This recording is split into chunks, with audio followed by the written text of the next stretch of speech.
the hell am I looking at? When does this happen in the movie? Now. You're looking at now, sir. Everything that happens now. It's happening now. What happened to then? We passed then. When? Just now. We're at now. Go back to then. When? Now. Now? Now. I can't. Why? We missed it. When? Just now. When will then be now? Soon. How soon?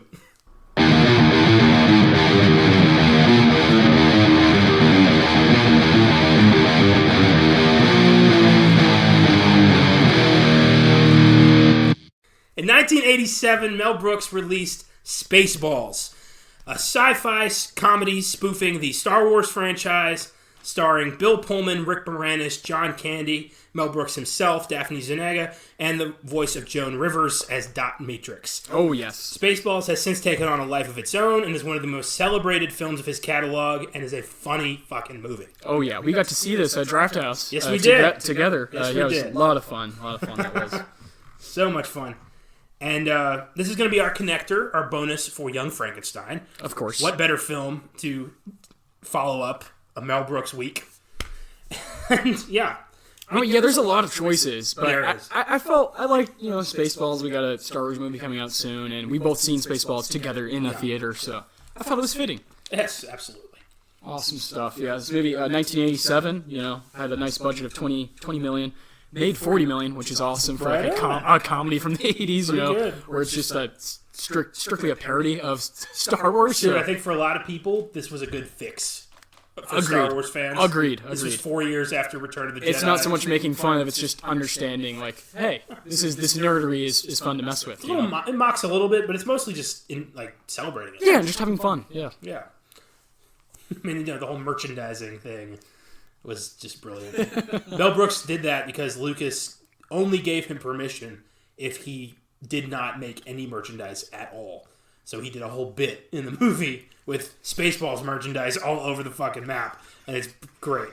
Spaceballs the t-shirt. Spaceballs the breakfast cereal. Spaceballs the flamethrower. Oh, so great. Where do you even want to start? Spaceballs. Oh, boy. Like you said, Mel Brooks. Is this your second favorite? Because Young Frankenstein, we both agreed, is our favorite. It's his masterpiece. We both see it as that. This is definitely my second favorite. Second favorite. I'd say it's between this and Saddles. Blazing Saddles. Yeah. Those are great. I think this has more rewatchability now than Blazing Saddles does. That's fair. Blazing Saddles, I watched it recently. It's surprisingly really racist. Yes. Like, way more. I've actually heard that from other people, because I haven't seen it in a while, and I've heard that from other people, like, hey, it doesn't age so well. It doesn't. It does not age well. In the internet age. No. So, whereas Spaceballs is pretty universal. Yes, exactly. So this is definitely the one we want to choose. Much easier to talk about than Blazing Saddles. Oh, yes. Much easier to quote, too. I'm surrounded by assholes! Oh, man. Who's your favorite character? Let's start off with that. My favorite character is probably Dark Helmet. Yeah, I mean, legend. I really, really enjoy Barf. I love John Candy. He was huge for me as a kid. Oh, yeah. We're coming up on Thanksgiving. I think we both agree. Planes, Trains, and Automobiles is like a staple. It's the definitive. It's really, to me, it's unquestionably the best Thanksgiving movie of all time. And very, very funny. One of the best comedy movies of all time. Very funny, very heartfelt. Perfect. Yes. So, good stuff, man. Good stuff. Wonderful. Who's your favorite character? Barf. Gotta be. Like I said, John Candy's too important to me.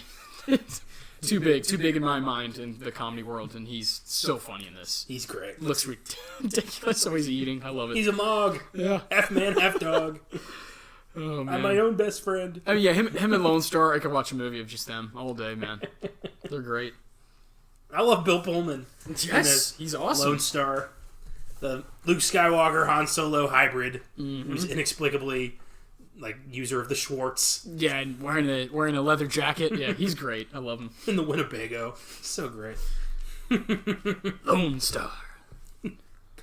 Wonderful. I love that this movie doesn't just stick to Star Wars. It also takes on a little bit of Star Trek. Yes. A lot of Alien. Yes. That one scene, fucking brilliant. Some Planet of the Apes. It's kind of just Mel Brooks' sci-fi movie. Yeah.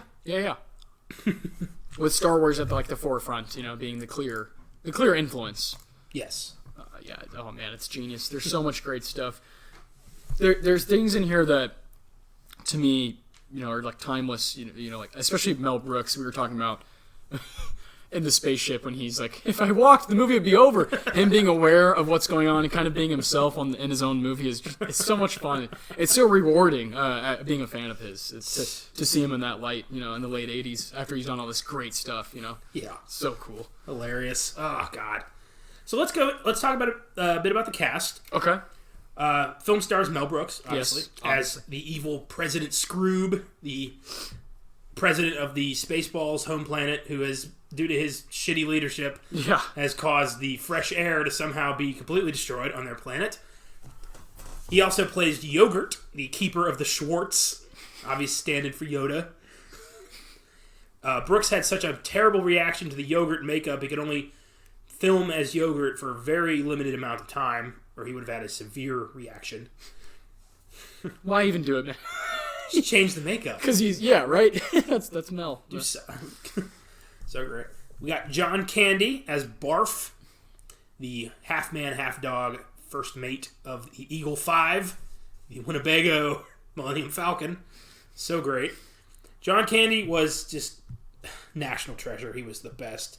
His sudden death from a heart attack in 94 at only 43 years old changed the comedy world forever. Yeah. The world was a lot less funny after he left us. Lose a soul like that. Yeah. What would you say is your favorite John Candy role? Is it Planes, Trains? Great Outdoors. Great Outdoors. Yeah, Great Outdoors. Oh, nice. Love Great Outdoors. Me too, man. He creeps me out in it. He's so good. But Planes, Trains is awesome. Awesome. Dude, the scene where he devours the 96er might be my favorite scene of his ever. Yes. Just Dan Aykroyd leaning onto his belly, going all right, good, it's processing nicely, just listening to make sure it's going. Oh, that's so great. I'm the real article. What you see is what you get. My friends like me. You ever seen Summer Rental? Oh yeah. Love that one. Big fan, yeah. Oh, he goes into his house. His house has been taken over by a bunch of just idiots who are taking over his beach house. And he starts forcing them all out. And he goes into his bedroom, and there's this dude watching the Smurfs. Yes. He's like, "Get the hell out of here!" And he's like, "I'm watching the Smurfs." He's like, "Oh yeah? Did you see the one where Papa Smurf beat the shit out of a guy with a red hat? Get the hell out of here!" So good. I love Uncle Buck. Huge Uncle Buck classic. Fan. Yeah, man. I love them all, dude. He's the man. John Candy. John Candy was just so funny. Yeah. Loved him in Home Alone. Oh, dude. Vacation. Bit parts, he was great. He's a perfect comedy actor. Perfect. Yeah. Quintessential. He shines as Barf. Yeah. Shines bright in this movie as Barf, yeah. Rick Moranis is Dark Helmet, the Darth Vader of this movie. Which is so ridiculous. His giant-ass, oversized helmet. So funny. And he's basically just himself, as always. Rick Moranis was great. He really was, man. What a awesome, fascinating career. He was one of the kings of the 80s, man. Yeah. This guy was great. And he was a good man. He retired from acting in the mid-90s after the death of his wife. And he retired to raise his kids in a normal environment. I mean, not a lot of people who are at the top of their game would leave the industry behind completely for their kids. Yeah. That's incredibly admirable. And he never looked back. No, not once. No, nor do we hear anything bad about him. No.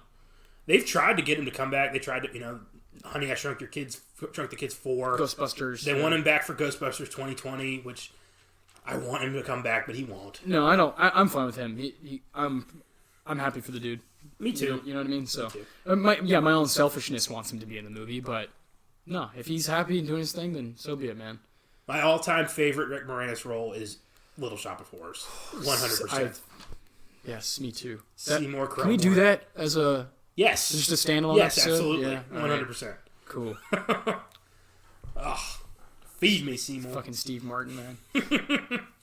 I got one of those little Funko Pops of Orin Scrivello DDS. Hell yes. Good. The box actually says Orin Scrivello DDS. Good. That's perfect. So great. Yeah, Rick Moranis was awesome. And, he had the Honey, I Shrunk the Kids franchise. He was on SCTV. He was Louis Tully in the Ghostbusters movies. And, yeah, he's only had one appearance since, actually last year. He voiced Dark Helmet on an episode of The Goldbergs. So pretty sweet. He's had some animated roles, but since '97 he's done nothing. Hasn't shown his face in a movie. Yeah. Good man. Good guy. Good old Rick. Bill Pullman is Lone Star, the outlaw with a heart of gold. Bill Pullman has been in a shit ton of movies. He is one of the best that guys ever. Yeah. Where you're like, oh shit, I forgot he was, that's him? Yeah. Known probably by most people as President Whitmore in Independence Day. Yeah. Gives the best movie speech of all time. What a crazy statement. Yeah. That you just said. Oh, really? The greatest movie speech. Yes. I will stand by that. That's a cool... What if we did that as an episode? Let's just find all of our favorite speeches. Oh, that'd be great. Independence Day, for me, it's just... You can't handle the truth! It brings out just a patriotic...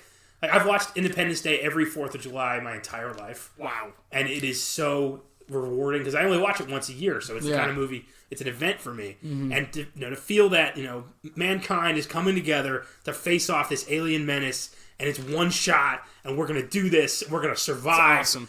God damn, it makes me feel good to be a human. Oh, man. We can do this. God. That's great. And then he did Independence Day Resurgence and fucked it all up. Yep, no thanks. That movie was so bad. Yeah, no thank you on that one. Bill Pullman. He also appeared in, I believe, The Grudge. I think. Let me confirm that. Yes, he did. He was in The Grudge. Bill Pullman? Bill Pullman was in The Grudge. Some other movies of his. Casper. Liked him in that. He's that guy. Yes, he's that guy. Yeah, he's the man. Bill Pullman's always a treasure.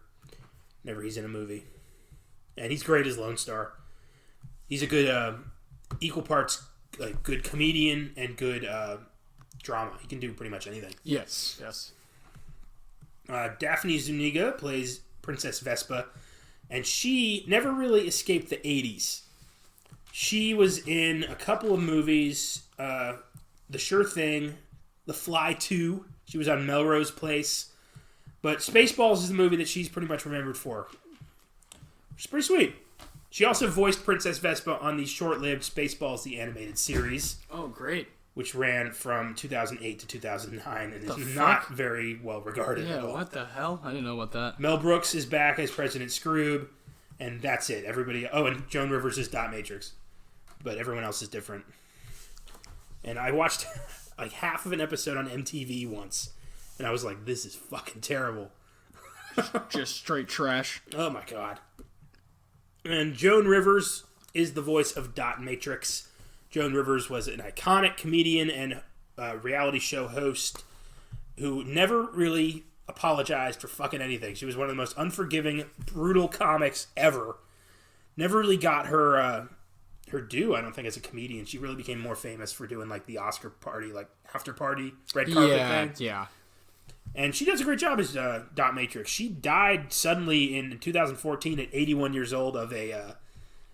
she had a reaction to some anesthetic from a plastic surgery operation, a very routine thing. Well, she got those done frequently. She looked more plastic than human being towards the end of that. Yeah, oh yeah. She didn't look 81. She looked like Bill Burr said, a 40-year-old lizard.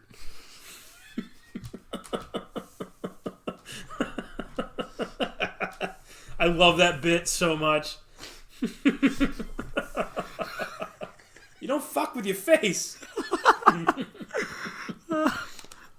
Bill Burr is one of the best stand-up comics to ever live. Oh, hell yeah.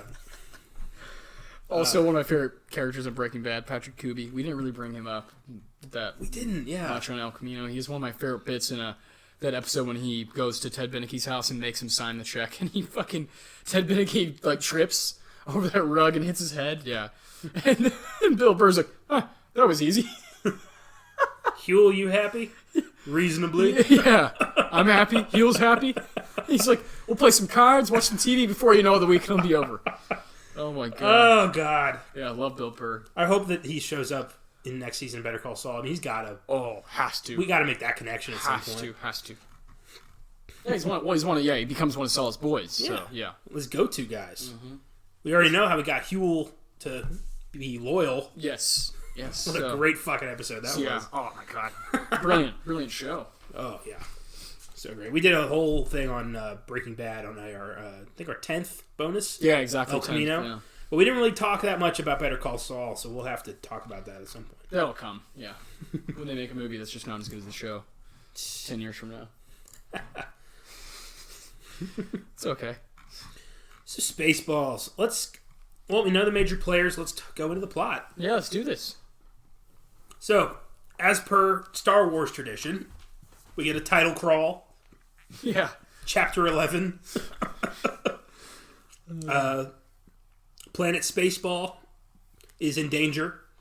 Led by the incompetent President Scroob, they've squandered all their fresh air, and they're scheming to steal the fresh air from the neighboring planet Druidia, peace-loving kind of the Alderaan.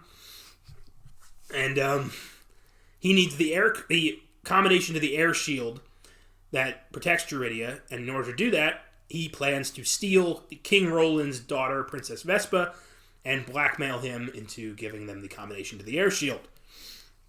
Seems logical. Yeah. Very Star Warsy. So, they kidnap his kind of lackey, his toady, Dark Helmet, played by Rick Moranis. His introduction's fucking great. Just this dark music walks in. Yes. And he can't breathe in the fucking helmet.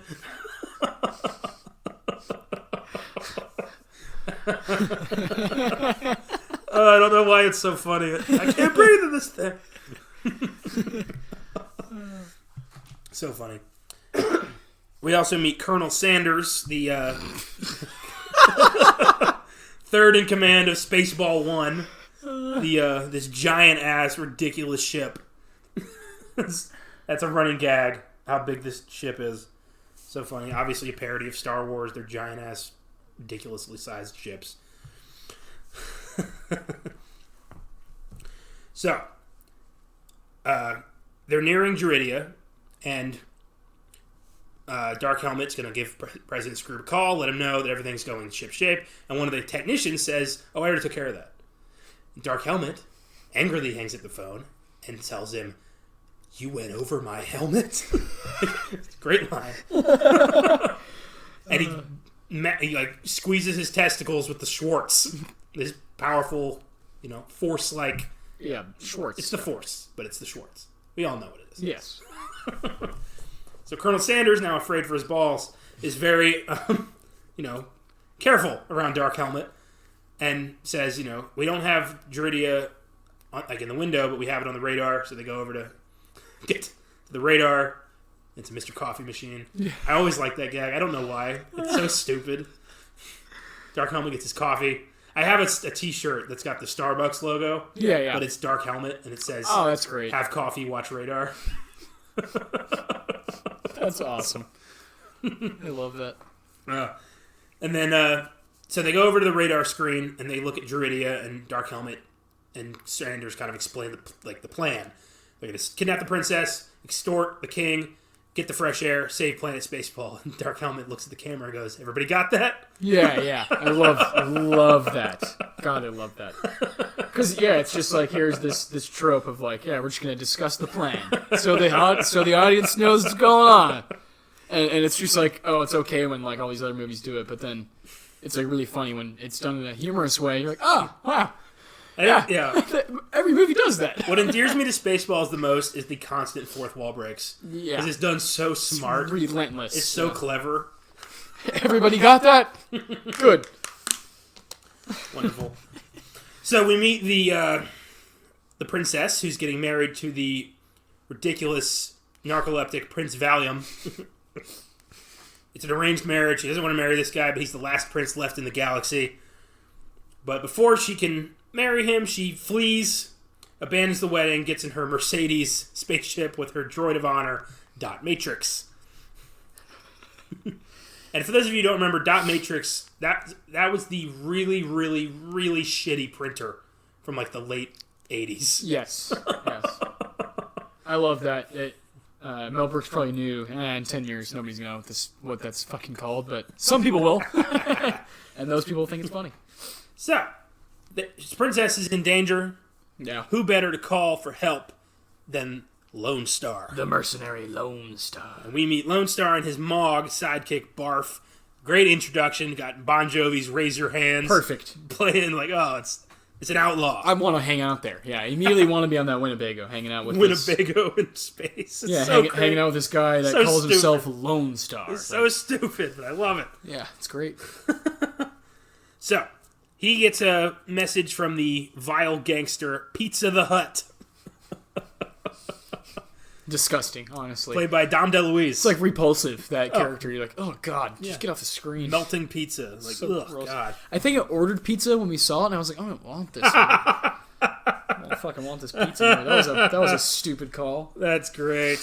Should have ate it before the movie started, yeah. Oh, so great. And we also meet his weird sidekick, Vinny, who was in a movie I watched recently, and I was like, oh my god, that's Vinny. Transylvania 6-5000. That's what it was. Holy shit. You know that movie? No, I don't. You don't know Transylvania 6? Oh my god. Who was that? What is that? All right. So, there was a movie made in the 80s starring Jeff Goldblum, Ed Begley Jr., Michael Richards, Jeffrey Jones, Gina Davis, Carol Kane. Jeez. Yeah. This movie went nowhere. It's these two like tabloid reporters get a hold of a video that supposedly shows Frankenstein's monster. So they're sent to Transylvania to find Frankenstein, and it's like in the 80s, so Transylvania's just like a regular town, and they're both kind of like, oh, this is actually kind of a cute town. I kind of want to bring my kids, yeah. And everyone's like, what do you mean Frankenstein? It's not real. Like, they're treating him like a joke. And they learn of a conspiracy involving a mad scientist, and it's really stupid. It was made to pay back Yugoslavia for like some kind of oil money or something, and it's become a Halloween staple of mine. Really? And it's really stupid, but it's really funny. Awesome. Okay, I'll have to check that out. It's on Prime. Oh, great. Yeah. A lot of random things are on Prime. Isn't Prime great? I found it on DVD at the Dollar Tree when I was like 13. Beautiful. And it's so crazy. You just held on to it, yeah. Yep, I still have that DVD. That's great. I'll definitely check it out sometime. Ah, cool, man. I didn't know you... Oh, neat. I'd never even heard of it. Yeah, I love that cast. Excuse me. It's actually the movie where Goldblum and Gina Davis met. I assumed, yeah, that makes sense. Something like 82. There you go. That's the same year as The Fly? No, that was 86. 86, okay. Yeah. So, okay, nice. Goldblum killing it in that era. Where were we? Okay, so now we're on Lone Star and Barf, and they... Pizza the Hut. Pizza the Hut, the gangster, they're in debt, yeah. They're in debt for $1 million space bucks. Classic. Space bucks. I think that's a bit much. For me, space bucks is where I draw the line. It's like, alright, guys, come on now. Ridiculous. So, King Roland of Duridia contacts Lone Star, says, you have to save my daughter and her really nice spaceship. Yeah, the Mercedes, yeah. And, of course, Lone Star's like, yeah, sure, for $1 million. Yeah. And King Roland's like, what? And he's like, all right, fine, just save my daughter. Yeah. So, Lone Star's like, yeah, we're going to do this. The story is on. So, they manage to get to the ship before the Spaceballs do. The Spaceballs have them the princess in their beam, and Dark Helmet tells them, fire a warning shot across her nose, and they fire the thing. And the Helmet's like, careful! I said across her nose, not up it. And that's where we meet the assholes. Was it Gunner's Mate First Class Philip Asshole? Oh my god. Oh god, these bunch of cross-eyed idiots. Dark Helmet's like, how many assholes we got on this ship? I'm anyway? surrounded by assholes. Keep firing, assholes. So great. So, Lone Star gets the princess. She's a spoiled bitch. And they don't, obviously they're not going to mesh. Yeah. I love Barf shows up with a bunch of luggage and he's just like, checking in? Such a great... Only take what you need. So good. So they get, they go in the hyperdrive and they get away. And Dark Helmet's like, catch them. Sanders is like, well, they have hyperjets on that thing. Well, what do we got? A Cuisinart? Oh, great. A Cuisinart? Lightspeed's too slow. They have to go to ludicrous speed. Yeah. What's the matter, Colonel Sanders? Chicken? Oh man, that's when you see they're going for ludicrous, so it bypasses light. Ridiculous. They go straight to ludicrous speed, and they go to plaid. They overshoot it by a large distance. Dark Helmet's is like, what have I done? Freaking out.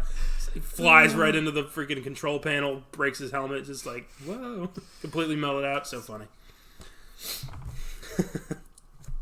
So Lone Star's out of fuel. He crash lands on the desert moon of Vega. They travel on foot in the blazing sun. And they realize they're carrying this giant-ass hairdryer. What the fuck? So ridiculous. They pass out from dehydration, and they run into the Dinks, who are the Jawas. These sparkly little, like, dwarf aliens. And they give them water and take them to a cave, where they meet Yogurt. So weird. So weird. That might be where they cross the line for me. Yogurt. What the fuck? Yogurt's too much. They're just too weird. Just find a different name that has a Y. For this, though, we meet, I think I missed this part, President Scroob. Oh, yeah, we finally, yeah. The leader of Planet Spaceball. His first intro, he's talking to some guy on the phone about how, there's no air shortage, everything's fine. He hangs up, calls the guy a shithead. Such a great character moment there. And he grabs a can of Perry air out of his desk, starts breathing in this scented air. And he gets beamed over to the control room. His head's backwards. It's funny. Unbelievable. It's a great scene. He's like, he gets beamed back. It's all good. I'm not beaming. No, I'm going to walk. Just walk right into the next fucking room. I love the Spaceballs salute. Like that. Yes, that's my favorite, yeah. It's such a stupid movie, but I love it so much. It's so silly. Ugh. So, we, back to Yogurt. He tells them, they ask, like, what do you do here? He says, we do merchandising. And he shows them a merchandising booth of, like, Spaceballs the t-shirt, Spaceballs the cereal, Spaceballs the placemat, Spaceballs the beach towel, like, all this shit. It's so funny. It's mocking the massive, merchandising industry that Star Wars created. Yes, yeah. Like, 90% of the income from that movie came from the merchandise, which George Lucas kept in its entirety when the movie was made. Holy fuck. Incredible. Talk about, like, just breaking the bank. Dude wrote a good contract. And, that inevitably led to, like, a $7 billion acquisition from Disney. Exactly. Jesus. For your little space movie. Leads us to where we are now, yeah. Amazing. Cute little space movie. Laser swords and Millennium Falcons and X-Wings and Obi-Wans. And you are making $7 billion off that shit. Yes. God damn. I'm actually a big Star Wars fan. I know I'm really demeaning the franchise right now. But that's just for kicks. That's just putting it, into perspective. Yeah. It's amazing.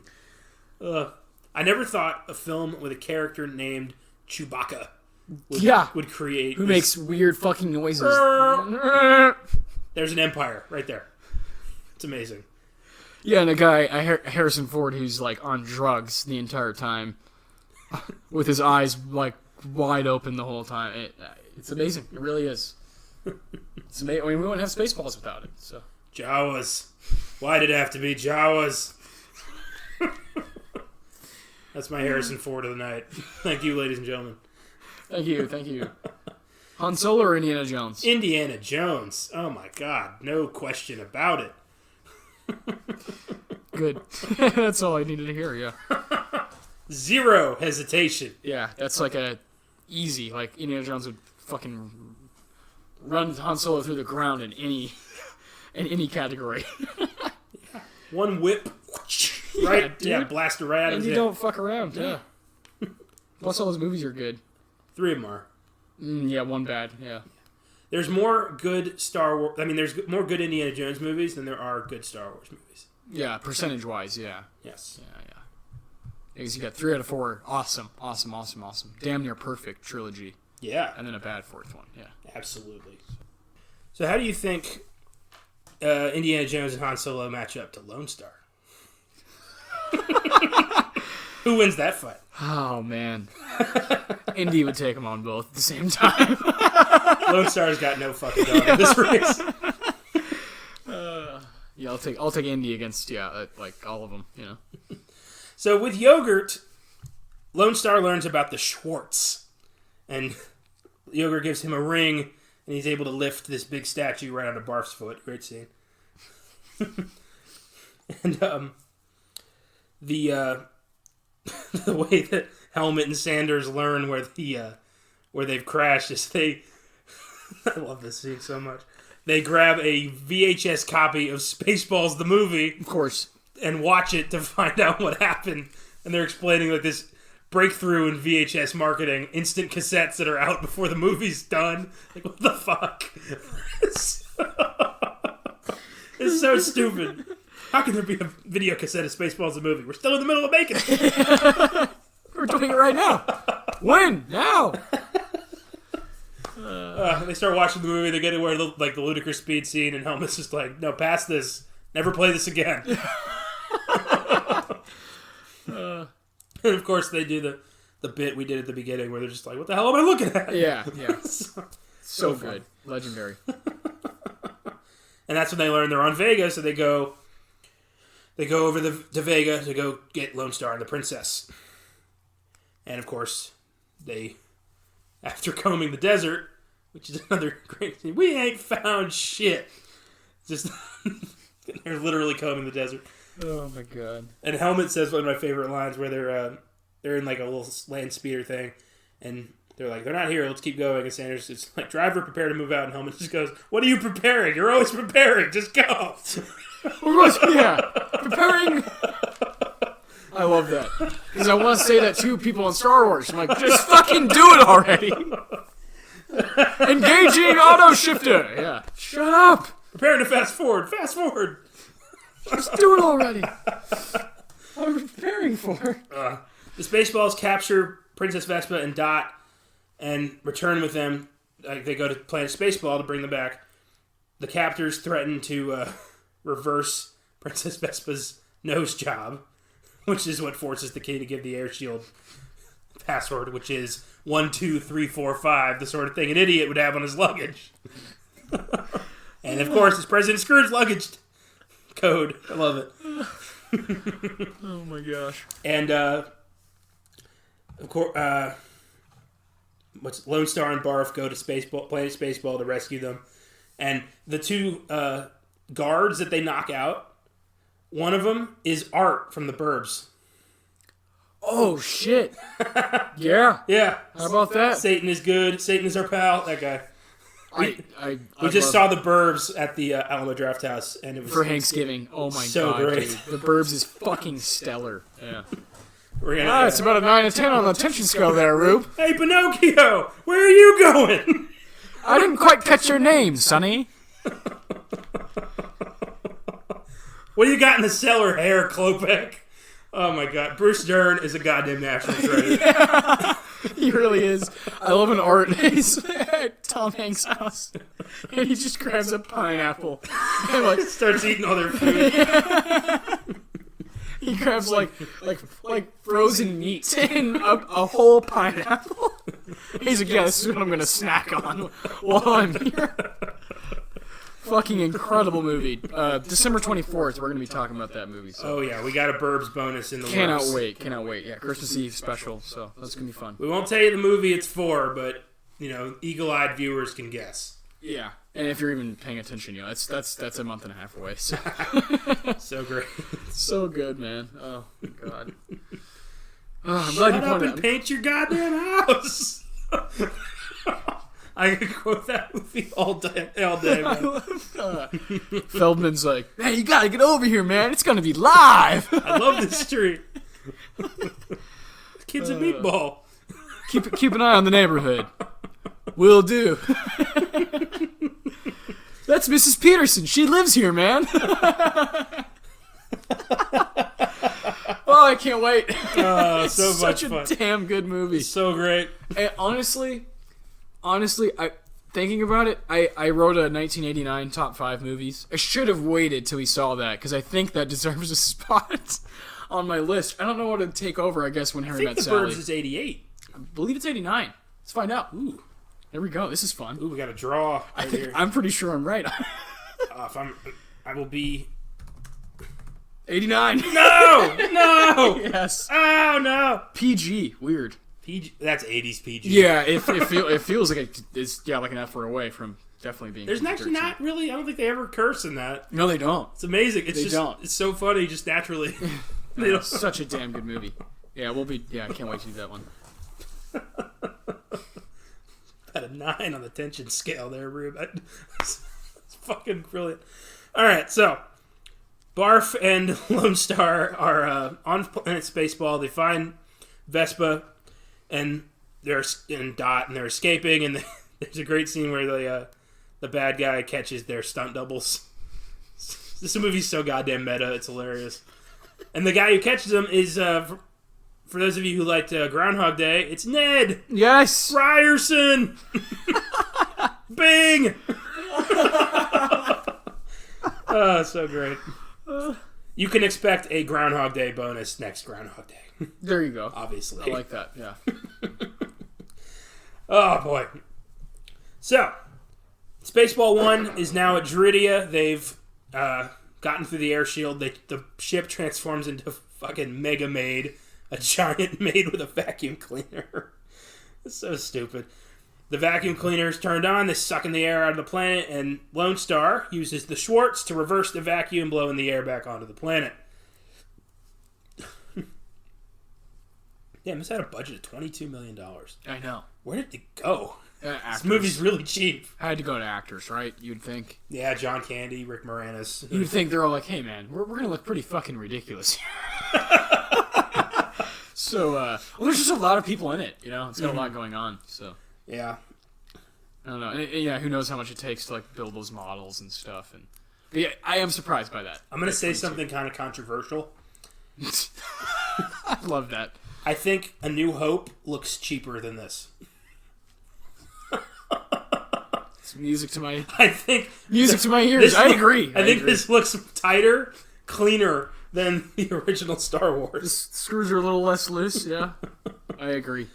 Ooh, boy. I mean, it's a whole decade later, but still. Yeah. Still, it's a Mel Brooks movie. It is a Mel Brooks movie. Yeah. That's great. I'm going to say something a little controversial. I'd say that is. Sue us, whatever. So the heirs return to the planet, so now Lone Star has to go into Mega Maid and destroy it. Yes. And he is going through, he takes that guy down with the shaving cream. Because of this movie, I thought shaving cream was toxic for the longest time. When I saw this as a kid, I thought that if you could kill somebody with shaving cream. Yeah, that stuff, man. You gotta be careful. Only adults can use that stuff, man. I thought all of that when I was... Nobody corrected me. Well, who knew that, though? Yeah. It's not like you're really going up to your mom like, hey, shaving cream's evil, right? You just assumed it because you're a kid. I was just like, oh, okay, that's me for years. Bad. Yeah, that's bad stuff. Ooh. I love when he tries to do the Vulcan neck pinch on that guy. He's just like, what the hell are you doing? Like, no, you got to do it down here. Yeah. Like, that? Yeah. There you go. Straight down like a rock. So, it's down here where the shoulder meets the neck. So Lone Star finds the self-destruct button and is going to press it when Dark Helmet shows up and tells him, like, I have to tell you the truth about us. I am your father's brother's nephew's cousin's former roommate. So awesome. Fucking stupid. Means nothing. Yeah. He takes out his Schwartz, makes it a lightsaber, and Lone Star does the same, and Helmet says, I see your Schwartz is as big as mine. Let's see how well you handle it. God. Let's see how well you handle it. Oh, man. They have a fight. It's awesome. There's that one scene where Dark Helmet kills the cinematographer. Yes. Yeah. So good.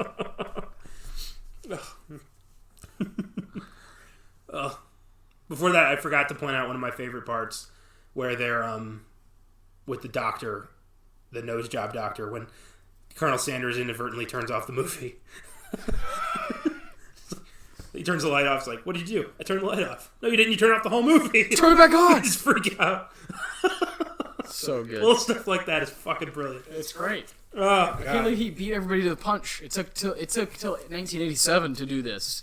Well, I bet George Lucas was very much like, don't touch my thing. Yeah. to a lot of people, but Mel Brooks. Oh, I'm more talking about just this like destruction and relentless aggression towards the fourth wall. Oh yeah, Where they don't let up ever. There's never a time where you're like, oh yeah, this is a movie. No, like it's like keeps hammering home. They're very clearly this is a movie. fucking joke, and we got you for an hour and a half. It's awesome. It's so cool. It's like self-aware. It's self-aware parody. You know, it's great. I love it. So funny. I love it. They're not trying to make some brilliant piece of cinema. They're just trying to make you laugh and hold on to this bit for as long as you can. Yeah, and that's what they do. And during the fight, Lone Star they get their Schwartz twisted. It's a great part. So good. And Helmet eventually says, put her there. He does the trick, and he steals the ring, and he makes such a big deal out of it. I can't believe you fell for the oldest trick in the book. That's so dumb.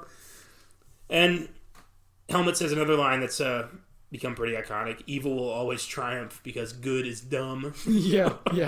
Because good is dumb. He starts shooting lasers at Lone Star, and Lone Star's, he can't fight back because he lost the ring, and then Yogurt's like, the Schwartz is in you! Mm-hmm. And he gets the mirror, and he blasts Helmet right in the crotch, and he hits the button. Great. It's great. This movie's so stupid. I know I've said that a lot, but it really is. Just hammer that home, yeah. It's so stupid. So Lone Star has to get the hell out of there. He tries to get back to the ship while Scroob and Dark Helmet and Sanders realize the ship's about to explode, and it goes into chaos. Scroob grabs Sanders by the arms. It's like, what do we do? I can't make decisions. I'm a president. Oh, great. Oh my gosh. They can't get into any of the escape pods. There's like a fucking circus and pizza delivery. And Helmet tries to get in a pod, and this bearded lady takes it from him. And he screamed what might be my favorite line of the movie. Come back, you fat bearded bitch! Just so aggressive. Brilliant. Oh my gosh. With all the escape pods gone, they realize, we're going to go down with the ship, but then somebody, the intercom says, it's your last chance to press the cancellation button. They get to the cancellation button, it's out of order, and Helmet just goes, fuck! Oh, dear Lord. Lone Star escapes, the ship explodes, and the three of them land on a Planet of the Apes-like planet. And they're like, oh shit, Spaceballs. Yeah. Classic. Oh. They drop the princess off. They don't take the money. They learn that Pizza the Hut was killed when he ate himself to death. And